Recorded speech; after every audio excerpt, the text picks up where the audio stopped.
Hello everyone. तो कैसे हैं आप लोग। आज हम इस वीडियो में स्टार्ट करने वाले हैं एक नया चैप्टर जिसका नाम है बायोमोलिक्यूल्स।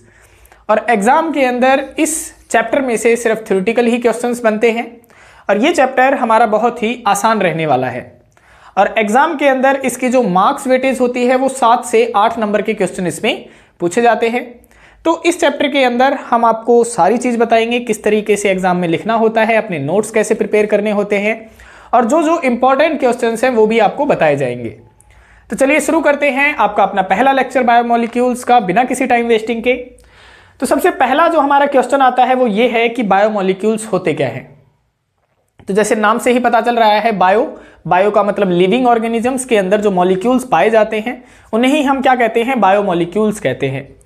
और ये हमारे जीवन के लिए बहुत ही ज़्यादा जरूरी होते हैं और इनका जो स्ट्रक्चर होता है वो एक कॉम्प्लेक्स स्ट्रक्चर होता है। ठीक है, ऐसे स्ट्रक्चर जिनके कॉम्प्लेक्स स्ट्रक्चर होते हैं यानी ये क्या होते हैं, ऑर्गेनिक मॉलिक्यूल्स होते हैं जो कि हमारे जीवन के लिए बहुत ज़्यादा जरूरी होते हैं, हमारी ग्रोथ के लिए, हमारे सर्वाइवल के लिए बहुत ज़्यादा जरूरी होते हैं। उन्हें हम कहते हैं बायोमोलिक्यूल्स। जैसे कि आपने सुना होगा कार्बोहाइड्रेट के बारे में। कार्बोहाइड्रेट हो गया, प्रोटीन हो गया, विटामिन्स हो गया, न्यूक्लिक एसिड हो गए, ये क्या कहलाते हैं, बायोमोलिक्यूल्स कहलाते हैं।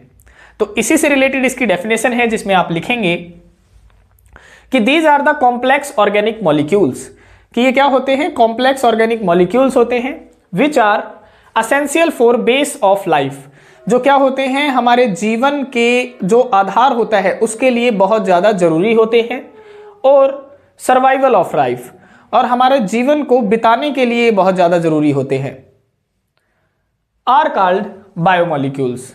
उसे हम क्या कहेंगे, बायोमोलिक्यूल्स कहेंगे। फॉर एग्जाम्पल जैसे देखो, एग्जाम्पल में आपने क्या क्या लिखना है, तो एग्जाम्पल में आप लिखेंगे जैसे कार्बोहाइड्रेट हो गया, कार्बोहाइड्रेट हो गया, प्रोटीन हो गया, प्रोटीन, विटामिन्स हो गए, विटामिन्स, और क्या हो गया, न्यूक्लिक एसिड हो गया, न्यूक्लिक एसिड। और न्यूक्लिक एसिड के अंदर हम दो चीजों के बारे में पढ़ते हैं, एक तो डीएनए के बारे में पढ़ते हैं और एक आरएनए के बारे में पढ़ते हैं। तो इसके अंदर हमारे दो टॉपिक आते हैं, एक तो डीएनए आता है और दूसरा आता है आरएनए। तो ये सारे के सारे जो कॉम्प्लेक्स कंपाउंड है, कॉम्प्लेक्स ऑर्गेनिक कंपाउंड है, इन्हें ही हम क्या कहते हैं, बायोमोलिक्यूल्स कहते हैं। तो हमारे 12th क्लास में जो बायोमोलिक्यूल्स है वो 4 पार्ट्स में डिवाइडेड करी गई है। सबसे पहला हम पढ़ेंगे कार्बोहाइड्रेट के बारे में, उसके बाद में फिर हमारा जो कंसेप्ट आएगा वो आएगा प्रोटीन का कंसेप्ट, उसके बाद में फिर हमारा विटामिन्स का कंसेप्ट आता है और उससे पहले एक छोटा सा कंसेप्ट होगा आपका एंजाइम्स का कंसेप्ट। ठीक है, फिर आएगा आपका न्यूक्लिक एसिड का कंसेप्ट। तो इन सभी जो मैंने पार्ट्स अभी आपको बताए हैं इसी के अंदर ये पूरा चैप्टर क्या है, कवर हो जाएगा आपका। जैसे जैसे हम एक एक पार्ट करते जाएंगे आपका चैप्टर फिनिशिंग लाइन की तरफ बढ़ता जाएगा। तो बायोमोलिक्यूल्स के अंदर सबसे पहला जो आपका टॉपिक आता है वो है कार्बोहाइड्रेट, कि कार्बोहाइड्रेट क्या होते हैं। देखो सबसे पहला हमारा टॉपिक है कार्बोहाइड्रेट। कार्बोहाइड्रेट, अब जैसे ही इसके नाम से भी पता चल रहा है, देखो कार्बो मतलब कार्बन, कार्बो का मतलब क्या हो जाएगा, कार्बन, और हाइड्रेट का मतलब क्या हो जाएगा, यानी वाटर मॉलिक्यूल, ये हो जाएगा। तो कार्बोहाइड्रेट की यहां पे 2 डेफिनेशंस आप पढ़ने को मिलेंगी। पहली डेफिनेशन के अंदर तो ये कहता है कि जो कार्बोहाइड्रेट होते हैं वो हाइड्रेट्स ऑफ कार्बन होते हैं। जैसे कि देखो मैं एग्जांपल से समझाता हूं आपको।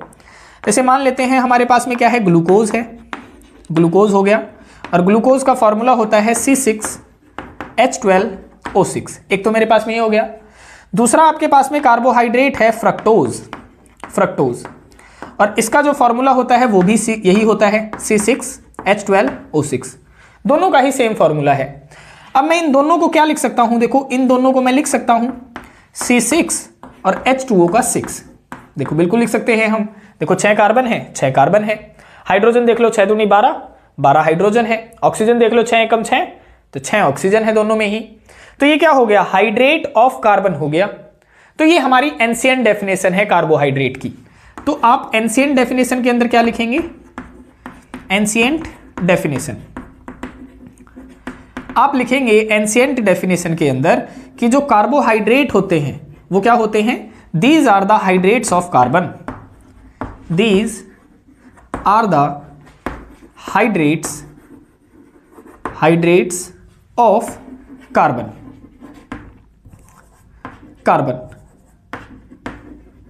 एग्जाम्पल हमने बता दिया। लेकिन ये जो एंशिएंट डेफिनेशन है वो हमारी क्या हो जाती है, फेल हो जाती है। फेल क्यों हो जाती है? क्योंकि जो ऑर्गेनिक केमिस्ट्री होती है उनके अंदर जो मॉलिक्यूल्स हैं वो कई सारे होते हैं, इतने सारे केमिकल फॉर्मूले हैं, इतने सारे ऑर्गेनिक मॉलिक्यूल्स हैं। उनमें से कई मॉलिक्यूल ऐसे होते हैं जिनका जो फॉर्मूला है वो बिल्कुल हाइड्रेट ऑफ कार्बन की तरह दिखता है, लेकिन कार्बोहाइड्रेट होता नहीं है। जैसे एग्जाम्पल देखो, जैसे एक हमारे पास में एक होता है एसिटिक एसिड, एसिटिक एसिड, और एसिटिक एसिड का फॉर्मूला क्या होता है तो आप बताएंगे CH3COOH, ये होता है एसिटिक एसिड का फॉर्मूला। और इसे हम कैसे लिख सकते हैं, इसे हम लिख सकते हैं C2 और H2O का ट्वाइस। देखो देखो 2 कार्बन है तो 2 कार्बन है, हाइड्रोजन देखो 3 और 1 4, तो 2 दूनी 4 हैं। ऑक्सीजन देखो 2 हैं तो 2 एकम 2, यानी ये भी हाइड्रेट ऑफ कार्बन होना चाहिए। लेकिन ये हाइड्रेट ऑफ कार्बन तो है लेकिन कार्बोहाइड्रेट नहीं है।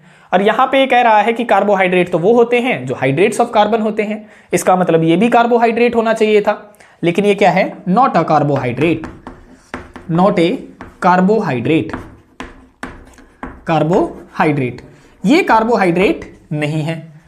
तो यहां पे ये डेफिनेशन क्या हो जाती है, फेल हो जाती है, और हमें एक मॉडर्न डेफिनेशन देखने को मिलती है कार्बोहाइड्रेट की। तो मॉडर्न डेफिनेशन के अंदर ये क्या कहता है, ये कहता है कि कार्बोहाइड्रेट वो ऑर्गेनिक कंपाउंड होते हैं जो पॉलीहाइड्रोक्सी एल्डिहाइड और पॉलीहाइड्रोक्सी कीटोन प्रोड्यूस करते हैं या उनके पास में होते हैं, उन्हें कहा जाता है कार्बोहाइड्रेट। तो देखो यहां पे आप मॉडर्न डेफिनेशन लिखेंगे, एक बार फिर मैं समझाता हूं आपको। मॉडर्न डेफिनेशन,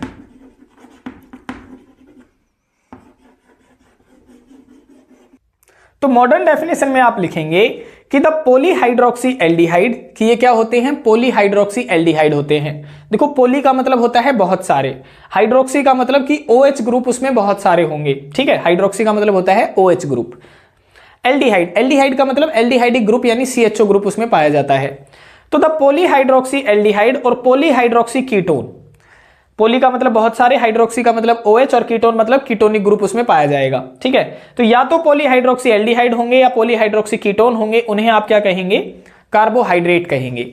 ये हो जाती है इसकी मॉडर्न डेफिनेशन। अब हम इस डेफिनेशन के अकॉर्डिंग इसके एग्जांपल्स बताते हैं कि किस तरीके से आपने लिखने हैं। मॉडर्न डेफिनेशन के अकॉर्डिंग आप एग्जाम्पल क्या बताएंगे, आप बताएंगे जैसे ग्लूकोज हो गया, और ग्लूकोज का हमारा जो फॉर्मूला होता है वो होता है C6H12O6। और दूसरा आप एग्जाम्पल बताएंगे फ्रक्टोज का, और फ्रक्टोज का हमारा जो फॉर्मूला होता है वो होता है C6H12O6, ये हमारा फ्रक्टोज का फॉर्मूला होता है। तो लेकिन इसमें मुझे ये नहीं पता चल रहा कि कैसे इसमें पॉलीहाइड्रोक्सी एल्डिहाइड है और कैसे इसमें पॉलीहाइड्रोक्सी कीटोन है, वो तो हमें इनके स्ट्रक्चर जब करेंगे तभी समझ में आएगा। तो देखो ग्लूकोज का आपने स्ट्रक्चर क्या बनाना है, इसमें एल्डिहाइडिक ग्रुप होता है, इसका स्ट्रक्चर बनेगा, पहले आप CHO लगा देंगे, CHO होता है एल्डिहाइडिक ग्रुप। फिर आप लिखेंगे इस तरीके से कार्बन, इस तरफ आपने हाइड्रोजन लिख देना है, इस तरफ आपने OH लिख देना है। फिर कार्बन यहाँ पे आप OH लिख देंगे, यहाँ पे आप हाइड्रोजन लिख देंगे। फिर कार्बन यहाँ पे आप हाइड्रोजन लिख देंगे, इधर आप OH लिख देंगे। फिर कार्बन यहाँ पे आप हाइड्रोजन लिख देंगे, यहाँ पे आप OH लिख देंगे, और नीचे की तरफ आपने लिख देना है CH2OH। तो ये जो स्ट्रक्चर है ये स्ट्रक्चर होता है ग्लूकोज का। अब देखो ग्लूकोज के अंदर क्या है, एल्डिहाइड ग्रुप भी है, और हाइड्रोक्सी देखो OH group, OH group, OH group, OH group और OH ग्रुप। तो इसीलिए ये कहता है कि पॉलीहाइड्रोक्सी एल्डिहाइड ग्रुप को वो क्या कहता है, कार्बोहाइड्रेट कहता है। और ये एक्चुअल में है भी कार्बोहाइड्रेट, है ना, हाइड्रेट ऑफ कार्बन के अकॉर्डिंग भी ये कार्बोहाइड्रेट हम इसे लिख रहे थे। दूसरा देखो फ्रक्टोज का क्या स्ट्रक्चर होता है, तो फ्रक्टोज का यहाँ पे हम स्ट्रक्चर बनाते हैं, देखो इस तरीके से, ये हमने बना दिया CH2OH, C double bond O, C OH H, C H OH, C H OH, CH2OH। तो ये जो स्ट्रक्चर होता है ये होता है फ्रक्टोज का स्ट्रक्चर। अब यहाँ पे देखो, यहाँ पे देखो OH ग्रुप है, OH ग्रुप है, OH ग्रुप है, OH ग्रुप है, OH ग्रुप है, तो ये तो हो गए पॉलीहाइड्रोक्सी। और ये जो CO ग्रुप होता है इसे हम कहते हैं कीटोनिक ग्रुप, तो इसीलिए हम इसे बोलते हैं पॉलीहाइड्रोक्सी कीटोन ग्रुप। और यही कारण है कि इनकी नई डेफिनेशन क्या बताती है कि जो पॉलीहाइड्रोक्सी एल्डिहाइड होंगे या फिर पॉलीहाइड्रोक्सी कीटोन होंगे वो हम कहेंगे उन्हें कार्बोहाइड्रेट। तो इस तरीके से आपने क्या बता देने हैं, इनके एग्जाम्पल बता देने हैं। फिर यहां पे कार्बोहाइड्रेट की वो एक और डेफिनेशन कहता है, वो कहता है कि ऐसे कंपाउंड भी हम कार्बोहाइड्रेट की कैटेगरी में लिखे जाएंगे जिनको अगर मैं पानी के अंदर डाल दूं और वो मुझे क्या दे दें, वो मुझे पॉलीहाइड्रोक्सी एल्डिहाइड और पॉलीहाइड्रोक्सी कीटोन अगर दे देते हैं तो भी मैं उसे क्या कहूंगा, कार्बोहाइड्रेट ही कहूंगा। देखो दोबारा सुनो, क्या कहा, ऐसे कंपाउंड को भी हम कार्बोहाइड्रेट बोलेंगे जिन्हें अगर मैं पानी के अंदर डाल दूं और वो मुझे क्या प्रोवाइड करेगा, पॉलीहाइड्रोक्सी एल्डिहाइड और पॉलीहाइड्रोक्सी कीटोन प्रोवाइड करूंगा, तो भी मैं उसे क्या कहूंगा, कार्बोहाइड्रेट ही कहूंगा। तो आप कैसे लिखेंगे इसमें, तो आप लिखेंगे those compound are also carbohydrate, वो कंपाउंड भी क्या होंगे, कार्बोहाइड्रेट होंगे, विच प्रोड्यूस, जो प्रोड्यूस करेंगे पॉलीहाइड्रोक्सी एल्डिहाइड एंड कीटोन, जो पॉलीहाइड्रोक्सी एल्डिहाइड देंगे और कीटोन भी देंगे अपॉन हाइड्रोलिसिस, हाइड्रोलिसिस के दौरान, उसे भी हम क्या कहेंगे, कार्बोहाइड्रेट ही कहेंगे। फॉर एग्जाम्पल जैसे देखो, एग्जाम्पल में क्या लिखोगे आप, जैसे शुगर हो गया, शुगर में आप क्या लेंगे, सुक्रोज लेके चलेंगे, सुक्रोज, और जो सुक्रोज का हमारा फॉर्मूला होता है वो है C12, देखो यहां पे लिख रहा हूं मैं सुक्रोज का फॉर्मूला, इधर C12H22O11, ये होता है सुक्रोज का फॉर्मूला। जैसे ही मैं इसको पानी के अंदर डालूंगा, देखो जैसे ही मैंने इसको पानी के अंदर डाला, ये मुझे क्या देगा, एक तो ये मुझे दे देगा ग्लूकोज, एक तो ये मुझे दे देगा ग्लूकोज और दूसरा ये मुझे दे देगा फ्रक्टोज, यानी ये दो फॉर्मूले एग्जिट करता है। ग्लूकोज का भी सेम फॉर्मूला होता है C6H12O6 और फ्रक्टोज का भी सेम होता है C6H12O6। तो ये जो सुक्रोज है ये भी क्या होगा, ये कार्बोहाइड्रेट ही होगा, क्योंकि पानी के अंदर ये हमें क्या दे रहा है, पॉलीहाइड्रोक्सी एल्डिहाइड और पॉलीहाइड्रोक्सी कीटोन प्रोवाइड करवा रहा है, तो ये भी हमारे क्या हो जाते हैं, कार्बोहाइड्रेट ही हो जाते हैं। तो ये था सिंपल इसका इंट्रोडक्शन। अब आ जाती हैं कि कार्बोहाइड्रेट की क्लासिफिकेशन कितनी होती हैं। क्लासिफिकेशन के अंदर हम कार्बोहाइड्रेट को 3 टाइप से क्लासिफाई करेंगे। सबसे पहले हम करेंगे classification on the basis of sugar unit, कि कार्बोहाइड्रेट शुगर यूनिट के आधार पे कितने टाइप का होता है। दूसरा हम क्लासिफाई करेंगे उसके रिड्यूसिंग नेचर के ऊपर, कि रिड्यूसिंग नेचर के ऊपर कार्बोहाइड्रेट कितने टाइप के होंगे। और तीसरा हम जो क्लासिफाई करेंगे वो करेंगे on the basis of number of carbon atom के ऊपर। ठीक है, तो सबसे पहला हम क्लासिफिकेशन करते हैं इसका, classification of carbohydrate on the basis of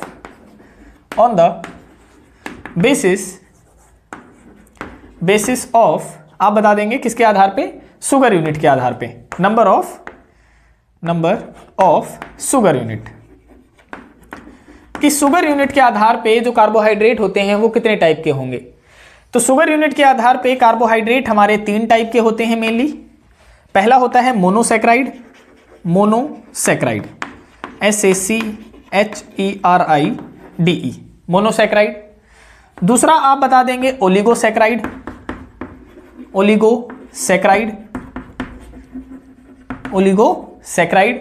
और तीसरा आप बता देंगे कि तीसरा हमारा जो क्लासिफिकेशन होता है कार्बोहाइड्रेट का वो होगा पॉलीसैकराइड।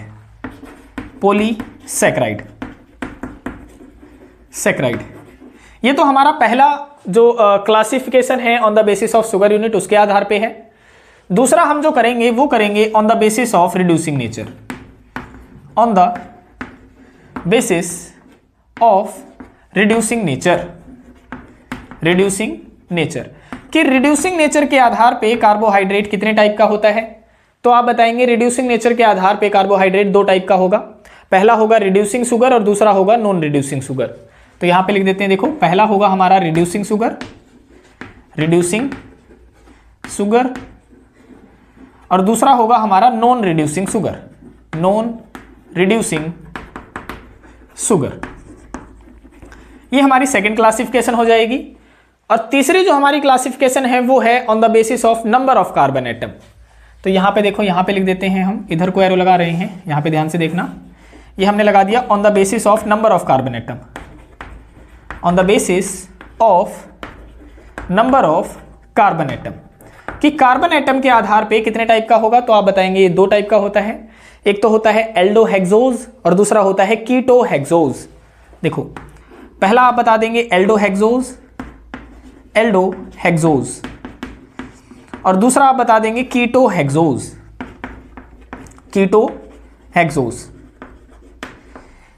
सबसे पहले हम इसी क्लासिफिकेशन को कर लेते हैं on the basis of number of carbon atom, क्योंकि ये बिल्कुल छोटी सी क्लासिफिकेशन है। देखो एल्डो का मतलब यहां पे क्या है, एल्डो का मतलब होता है एल्डिहाइडिक ग्रुप और हेक्स का मतलब होता है 6। हेक्स का मतलब क्या होता है 6, ठीक है। तो एल्डिहाइड ग्रुप हो और 6 कार्बन एटम हो उसे हम क्या कहते हैं, एल्डोहेक्सोज बोलते हैं। और ये किसके अंदर होता है, तो एल्डोहेक्सोज ही किसे बोलते हैं आप, ग्लूकोज को बोलते हैं, ग्लूकोज को। और इसका फॉर्मूला क्या होता है, C6H12O6। अब देखो इसके अंदर 6 कार्बन एटम है और अभी अभी हमने इसकी स्ट्रक्चर भी बनाई थी, एल्डिहाइड ग्रुप भी होता है इसके अंदर, तो इसी को बोला जाता है एल्डोहेक्सोज। अब दूसरा देखो, देखो कीटो का मतलब होता है कीटोनिक ग्रुप, हेक्स का मतलब होता है 6 कार्बन। तो ऐसा कंपाउंड जिसके अंदर 6 कार्बन हो और कीटोनिक ग्रुप हो उसे हम क्या बोलते हैं, कीटोहेक्सोज बोलते हैं। और कार्बोहाइड्रेट भी होना चाहिए यहाँ पे, ये ध्यान रखना है आपने, ठीक है। तो कीटोहेक्सोज आप किसे बोलेंगे, आप बोलेंगे फ्रक्टोज को। अभी अभी हमने इसका स्ट्रक्चर भी पढ़ा था और इसका फॉर्मूला क्या होता है, C6H12O6। तो फ्रक्टोज के अंदर कीटोनिक ग्रुप भी होता है और 6 कार्बन भी होते हैं, तो इसी को बोला जाता है कीटोहेक्सोज। बस इसका इतना सा ही कंसेप्ट है और ज्यादा कुछ नहीं है। अब हम स्टार्ट करते हैं on the basis of number of sugar unit वाली क्लासिफिकेशन कि मोनोसैकेराइड के अंदर आप क्या लिखेंगे। देखो यहां पे क्या होता है, मोनो का मतलब होता है एक और सैकेराइड का मतलब होता है शुगर यूनिट, यानी ऐसा कार्बोहाइड्रेट जिसके अंदर केवल एक शुगर यूनिट प्रेजेंट होती है उसे हम कहते हैं मोनोकार्बोहाइड्रेट। और अगर मैं उसको पानी के अंदर डालूं भीगा तो और ज्यादा अधिक शुगर यूनिट के अंदर वो टूट ही नहीं सकता, क्योंकि उसके अंदर तो पहले से ही एक शुगर यूनिट प्रेजेंट है। तो ऐसा कार्बोहाइड्रेट जिसके पास में केवल एक शुगर यूनिट प्रेजेंट होती है उसे हम कहते हैं मोनोसैकेराइड। तो आपने याद रख लेना है। दूसरा हमारा आ जाता है ओलिगोसैकेराइड। ओलिगोसैकेराइड का मतलब क्या होता है, देखो ओलिगो का मतलब है 2 से लेकर 10 तक, यानी ऐसा कार्बोहाइड्रेट जिसमें 2 से लेकर 10 तक शुगर यूनिट प्रेजेंट होंगी तो उस कार्बोहाइड्रेट को कहा जाता है ओलिगोसैकेराइड। देखो मोनो में क्या बताया कि इसके अंदर एक शुगर यूनिट प्रेजेंट होगी, ओलिगो में क्या बता दिया कि 2 से लेकर 10 तक शुगर यूनिट प्रेजेंट होंगी। अगर 2 हैं तो डाइसैकेराइड बोल देंगे, 3 हैं तो ट्राइसैकेराइड, 4 हैं तो टेट्रासैकेराइड, यानी 2 का मतलब 2 होता है ना, और ट्राई का मतलब 3 होता है, टेट्रा का मतलब 4 होता है, इसी तरीके से। तो ओलिगो की कैटेगरी में आ जाते हैं वो सारे डाई ट्राई टेट्रा वाले, सारे के सारे इसकी कैटेगरी में आ जाते हैं। फर्दर आता है पॉलीसैकेराइड। तो इसमें आपने ध्यान रखना है कि ऐसे कार्बोहाइड्रेट जिसके अंदर 10 से लेकर ज्यादा यानी हजारों तक मतलब जो शुगर यूनिट प्रेजेंट होती हैं उसे कहा जाता है पॉलीसैकेराइड। और इन्हें आप अगर पानी के अंदर डालेंगे, हाइड्रोलाइज करेंगे तो आपको हजारों नंबर में क्या मिलेंगी, शुगर यूनिट्स मिलेंगी। सिमिलरली अगर आप ओलिगोसैकेराइड को पानी के अंदर डालते हैं तो आपको 2 से लेकर 10 तक शुगर यूनिट मिल सकती हैं। लेकिन मोनो को अगर आप पानी में डालोगे, क्योंकि इसके अंदर तो पहले से ही एक थी, तो आपको कोई फर्दर सिंपलर कार्बोहाइड्रेट यानी शुगर यूनिट आपको नहीं मिलेगी। तो अब हम देख लेते हैं कि इनकी डेफिनेशन आपने लिखनी कैसे है।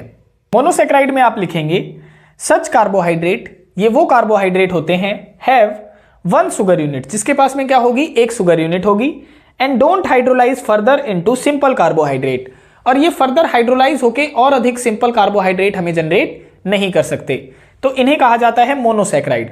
एग्जाम्पल में आप क्या क्या बताएंगे, तो एग्जाम्पल में आप बता सकते हैं जैसे ग्लूकोज हो गया, फ्रक्टोज हो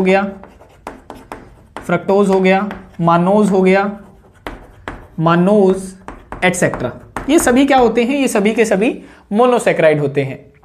फिर आ जाती है हमारी ओलिगोसैकेराइड की डेफिनेशन। तो इसमें आप बताएंगे दीज प्रोड्यूसेस, ये प्रोड्यूस करेंगे 2 to 10 शुगर यूनिट्स, लगभग 2 से लेकर 10 तक शुगर यूनिट ये जनरेट करते हैं अपॉन हाइड्रोलिसिस, हाइड्रोलिसिस के दौरान। तो इसमें आप एग्जाम्पल में क्या बताएंगे, देखो एग्जाम्पल में आप बता सकते हैं जैसे सुक्रोज हो गया। सुक्रोज को अगर आप पानी के अंदर डालोगे, ठीक है, जैसे ही आप पानी के अंदर डालोगे आपको क्या मिलेंगी, 2 शुगर यूनिट मिलेंगी, एक तो ग्लूकोज की मिलती है, दूसरी फ्रक्टोज की मिलती है। तो आप यहां पे लिख सकते हैं एक तो आपको ग्लूकोज मिल गया और दूसरा आपको मिल जाएगा फ्रक्टोज, ये मिल गया, ये तो सुक्रोज हो गया। दूसरा आप एग्जाम्पल बता सकते हैं माल्टोज का। देखो जैसे ही आप माल्टोज को पानी के अंदर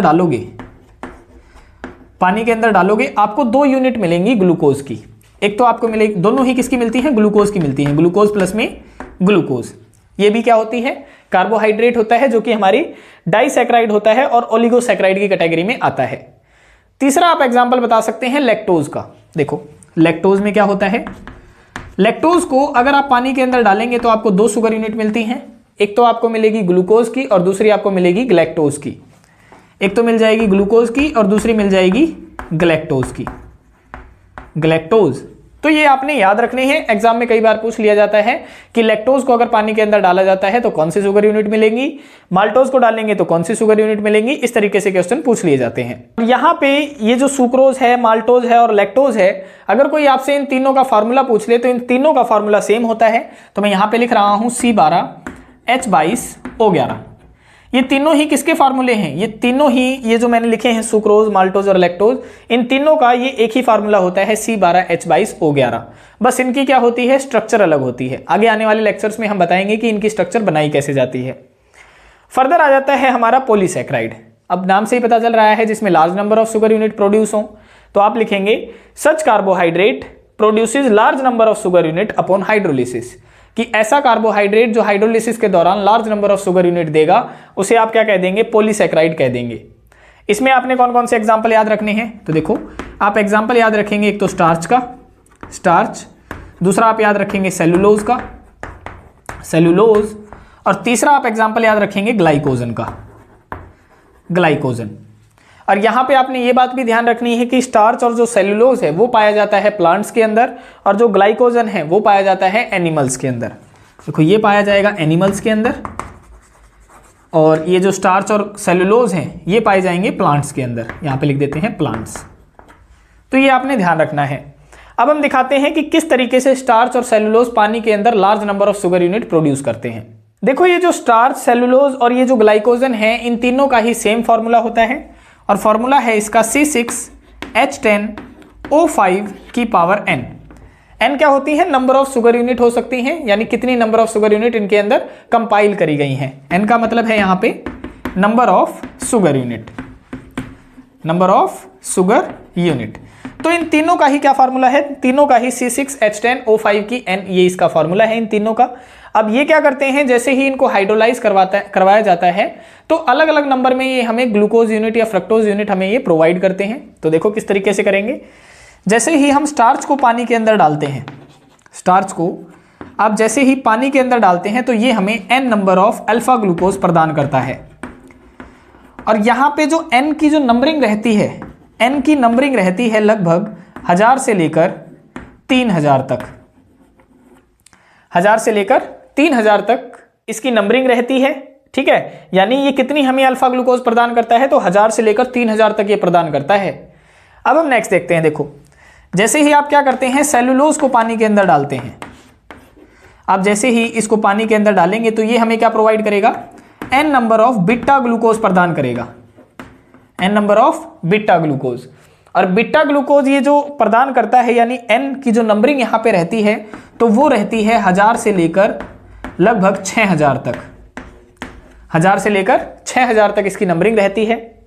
फर्दर हम बताते हैं कि ग्लाइकोजन को अगर आप पानी के अंदर डालते हैं तो ये कितने आपको प्रदान करता है। तो देखो, जैसे ही हम ग्लाइकोजन को पानी के अंदर डालते हैं, ये हमने डाल दिया, तो ये हमें n number of alpha glucose देता है, और इसकी जो नंबरिंग रहती है वो लगभग 100 से लेकर 1000 तक ही रहती है, 100 से लेकर 1000 तक ही।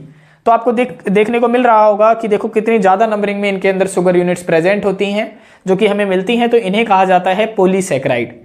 ये आपने याद रखनी है। और यहाँ पे अगर कोई आपसे पूछ ले कि इनका फार्मूला क्या होता है, ग्लूकोज, ग्लूकोज और ये ग्लूकोज, इन सभी का फार्मूला सेम ही होता है, और वो फार्मूला है C6H12O6। ये बार बार हम बता रहे हैं। तो कई सारी यूनिट्स का फार्मूला क्या रहता है? सेम रहता है। जैसे कि हमने बताया स्टार्च, सेलुलोज और ग्लाइकोजन का फार्मूला ये रहता है, और पीछे से हमने अभी क्या बताया था, डाइसैकेराइड्स का फार्मूला ये रहता है ना। और जो ग्लूकोज, फ्रक्टोज, ग्लैक्टोज वगैरह होते हैं तो इनका फार्मूला ये रहता है। आपने ये याद कर लेना है। अब हम देखते हैं कि अगर हम रिड्यूसिंग नेचर के आधार पे देखते हैं तो ये कितने टाइप का होता है। तो ये 2 टाइप का होता है, एक रिड्यूसिंग शुगर और एक नॉन रिड्यूसिंग शुगर। तो इनके नाम से ही हमें पता चल रहा है कि रिड्यूसिंग शुगर कौन से होते हैं? ऐसे शुगर जो रिड्यूस कर दें किसी चीज को। और रिड्यूस यहाँ पे किसको करते हैं? ये तो 2 रिएजेंट होते हैं, एक तो टॉलन रिएजेंट होता है, एक फैलिंग सॉल्यूशन होता है। अगर ये शुगर टॉलन रिएजेंट और फैलिंग सॉल्यूशन को रिड्यूस कर पाते हैं तो इन्हें कहा जाता है रिड्यूसिंग शुगर, और अगर ये नहीं कर पाते हैं तो इन्हें कहा जाता है नॉन रिड्यूसिंग शुगर। तो मैं एक बार आपको बताता हूं कि टॉलन रिएजेंट और फैलिंग सॉल्यूशन होते क्या हैं। देखो, टॉलन रिएजेंट जो होता है ना, इसका जो मेन कंसेप्ट है वो आपकी एल्डिहाइड, कीटोन और कार्बोक्सिलिक वाली यूनिट में आएगा। तो यहाँ पे सिर्फ इनके नाम इस्तेमाल में किए गए हैं, यहाँ पे इनका फॉर्मूला वगैरह या फिर जो रिएक्शंस वगैरह हैं वो यहाँ पे नहीं पूछते हैं। तो ये सिर्फ मैं आपको एक्स्ट्रा में बता रहा हूँ, जो एल्डिहाइड, कीटोन और कार्बोक्सिलिक में आएंगी वहाँ पे हम इनके बारे में डिटेल में पढ़ेंगे, ठीक है। तो टॉलन रिएजेंट जो होता है उसका जो फॉर्मूला होगा वो होता है अमोनिकल सिल्वर हाइड्रोक्साइड। देखो इसका फॉर्मूले का नाम क्या है, फॉर्मूले का नाम है अमोनिकल सिल्वर हाइड्रोक्साइड, ये इसका फॉर्मूला होता है। और जो मैथमेटिकल फॉर्म है इसकी वो लिखी जाएगी AgNH3 का ट्वाइस और OH नेगेटिव। इसे कहते हैं अमोनिकल सिल्वर हाइड्रोक्साइड। ये होता है टॉलन रिएजेंट का फॉर्मूला। और इसको अगर कोई शुगर रिड्यूस करवा पा रहा है, क्योंकि ये एक ऑक्सीडाइजिंग एजेंट होता है, देखो ये जो टॉलन रिएजेंट होता है ना, ये एक ऑक्सीडाइजिंग एजेंट है, ऑक्सीडाइजिंग एजेंट। और इस ऑक्सीडाइजिंग एजेंट को कोई रिड्यूस करवा पाएगा तो वो होगा रिड्यूसिंग शुगर। तो इसी से रिलेटेड हमने यहाँ पे इसकी डेफिनेशन लिखी है रिड्यूसिंग शुगर की, कि carbohydrate which can reduce tolerance और फैलिंग सॉल्यूशन। जो टॉलन और फैलिंग सॉल्यूशन को रिड्यूस कर पाएगा उसे हम क्या कहेंगे, रिड्यूसिंग शुगर कहेंगे। और एग्जाम्पल आपने इसमें याद रखना है सुक्रोज का, जिसका फॉर्मूला था हमारे पास में C12H22O11, ये इसका फॉर्मूला था C12H22O11, ठीक है। अब बात आती है कि फैलिंग सॉल्यूशन क्या होता है, तो ये भी आपका क्या आएगा, एल्डिहाइड कीटोन वाली यूनिट में आएगा। फिलहाल हम यहां पे बता देते हैं कि होता क्या है। ये देखो फैलिंग सॉल्यूशन, ये दो कंपाउंड से मिलके बनता है। एक तो होता है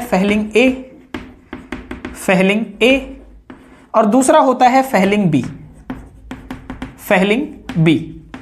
ये होता है फैलिंग ए के अंदर आता है कॉपर सल्फेट और फैलिंग बी के अंदर आता है NaOH प्लस में रोकेले सॉल्ट। इन दो चीजों के मिक्सचर को कहा जाता है फैलिंग सॉल्यूशन। तो यही होते हैं टॉलन रिएजेंट और फैलिंग सॉल्यूशन। ये भी एक ऑक्सीडाइजिंग एजेंट होता है। तो अगर इन दोनों को शुगर रिड्यूस करवा पा रहा है तो उसे कहा जाता है रिड्यूसिंग शुगर, और नहीं करवा पाता है तो उसे कहा जाता है नॉन रिड्यूसिंग शुगर। तो नॉन रिड्यूसिंग शुगर के अंदर आप क्या लिखेंगे, सिर्फ आपने क्या लगाना है, डेफिनेशन यही लिखनी है। सिर्फ यहाँ पे कैन की यहाँ पे जो ये जगह बची हुई, देखो यहाँ पे इधर जो ये जगह है, इधर आपने क्या लगा देना है, यहाँ आपने नॉट लगा देना है।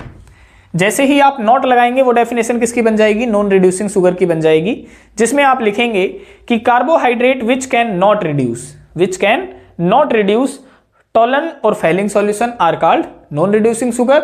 और इसमें आप एग्जांपल याद रखेंगे, एक तो आप याद रख लेंगे लैक्टोज और दूसरा आप याद रख लेंगे माल्टोज का। ये दोनों ही क्या होते हैं, नॉन रिड्यूसिंग शुगर होते हैं। तो ये थी आपकी मेनली क्लासिफिकेशन ऑफ कार्बोहाइड्रेट। इसे आगे आने वाले टॉपिक हम अपनी अगली वीडियो में स्टार्ट करेंगे। आज के लिए इतना ही। आशा है आपको आज का लेक्चर पसंद आया होगा, और लेक्चर से रिगार्डिंग कोई भी डाउट है तो आप हमारे कमेंट सेक्शन में या फिर हमारे दिए गए नंबर पर कॉन्टैक्ट कर सकते हैं। मिलते हैं किसी और वीडियो में किसी और टॉपिक के साथ में, तब तक के लिए बाय बाय, टेक केयर।